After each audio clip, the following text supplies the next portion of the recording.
Welcome back, everyone. This is Lesson 3, Part C of Urdu Script and Poetry.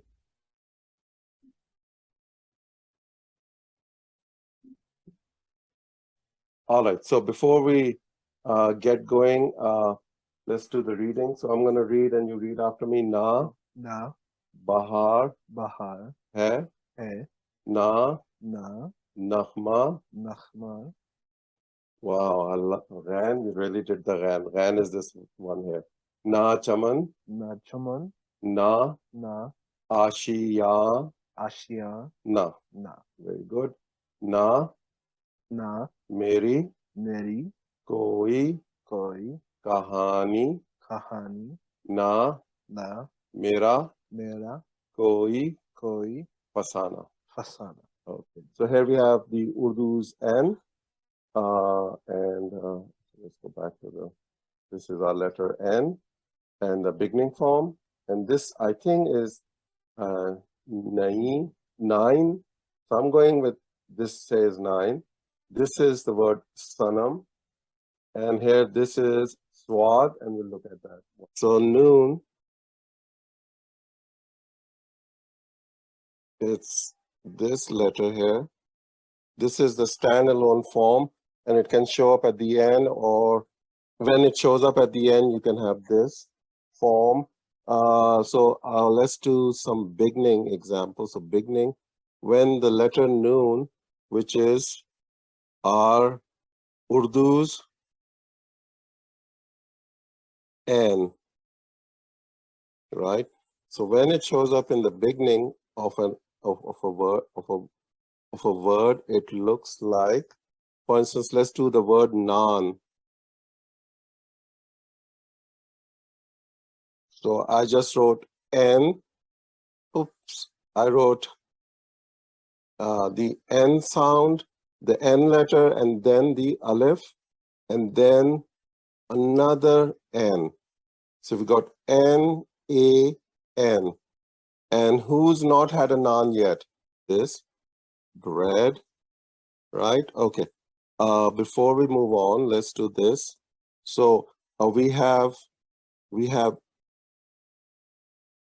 the alphabet N, then we add to that the alphabet Aleph, and then we add another N.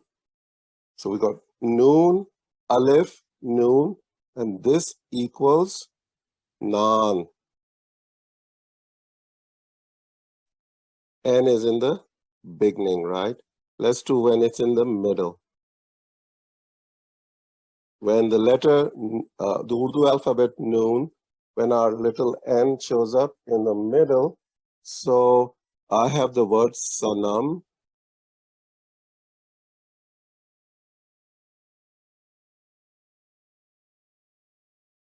And so let's see. Okay, so this part here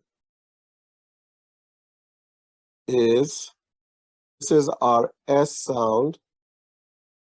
Okay, how many ways are there to represent S in Urdu? 5 million ways. So now, so there is what? There is seen, right? I spell it like that. There is there another one? This one. This is again S. Well, there's probably one for like a soft C, like a soft S, like a C sound. We did do sheen if you put 3 dots on top, which was the sh sound or something. Okay, let's do this. So this is the S sound. Then right here is our N. Our N sound, and right at the end we have the meme. Meme is the M sound in Urdu. So sanam. Okay, this is easy to say, right? Jake, you want to say sanam? Sanam goes up at the end. Oh, wrong color. We have end. at the end or final. Actually, it isn't the final form, but well, let's just put that there. So there's a word called in Urdu. It's alif, noon, and you kind of put this there, in. He or she, that's another way to say that. We have an A and then followed by, I'm just going to take this out as well. So this is the word in, A followed by N, okay? Or alif followed by noon. So this is our be, but, then I'm going to put the che sound here. So if I color this part, this is our B, the alphabet, be, or the base, or the B sound in Urdu. Then we have the che sound.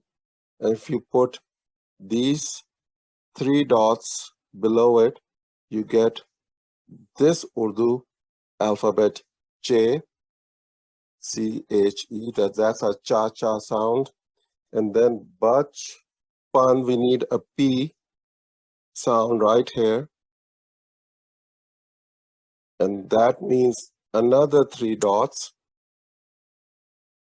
And its independent form is, we were calling these serving dishes, right? So we've got a serving dish, then we got the che here. And then lastly, we need our N to end this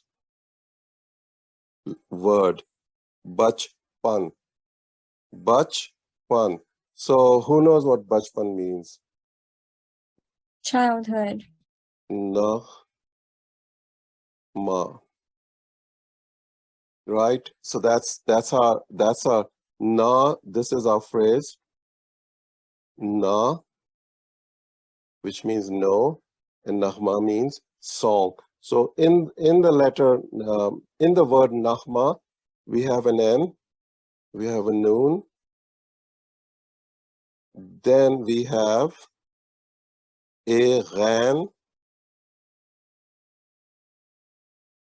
and this needs a, this is an, and if you put a dot here, it becomes a ghan, right? This was Ghan, ghan.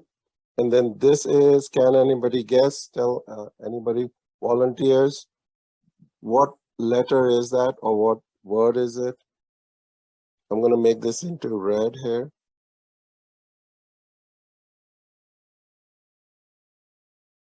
What's the English version of Nahma? So it is which letter, what alphabet is this in English? Jake? Oh, we got Fatma, yes? Meme. Meme, very good. Meme looks like this, and we spell it like this, which is our English M. And then lastly, but not least, we have something going on here.